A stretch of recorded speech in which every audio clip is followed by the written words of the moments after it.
டேய் ஈரத்தலையை நல்லா துவட்டு, அதுக்கப்புறம் அச்சுக்கு தும்மினே இருப்ப. ஏய் ஸ்டீல் பாடி அதெல்லாம் ஒண்ணும் ஆகாது. புருஷனுக்கு கடைசி வரைக்கும் முடி இருந்துச்சா இல்ல ஆள் சொட்டையா? வர உனக்கு வாய் ஜாஸ்தியா போதே. நர தட்டினாலும் முடி ஜாஸ்தியா இருக்கும். வாரத்துல 2 நாள் எண்ணெய் தேய்ச்சி குளிப்பாட்டிடுவேல்ல. அப்பவே ஆளை ஜன்னி வர வச்சு கொல்ல பாத்துருக்க. ஏய் பாட்டி ஊரே கண்ணு வைக்கிற மாதிரி அவ்வளவு முடி. ஹலோ முரளி, அந்த பீம்ஜி கேஸ் என்னாச்சு? சார் ஸ்டேஷன் தான் கிளம்பிட்டு இருக்கேன் சார். நேரம் வந்து அப்டேட் பண்றேன் சார். சீக்கிரம் கிளம்பி வா.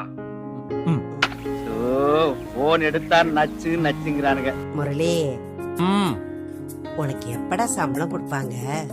சம்பளம் வந்ததும் ஒரு 5000 ரூபாய் கொடுற செலவுக்கு. கிடைக்கிறது கிடைக்காம இருக்காது, கிடைக்காம இருக்கிறது கிடைக்காது. இங்க பாரு 5000 50,000 கூட கேளு, ஏற்பாடு பண்ணி தரேன். நீ ஜெயில இருக்கும்போது நிறைய சாமிக்கு வேண்டுதல் வச்சுட்டேன். எதுக்கு? அது பாசிங்கள போயிட்டு திரும்பவும் கிளறான். சொல்ல வந்தது மறந்து போகும். அந்த வேண்டுதெல்லாம் நிறைவேற்றணும், இல்லன்னா சாமி குத்தமாயிடும். நான் அந்த சாமிக்கு மீன் கண்ட கதையெல்லாம் கட்டிட்டு இருக்காரு. இந்த மாதிரிலாம் பேசக்கூடாது, தப்பு. அப்படி உட்காந்து சாப்பிடு.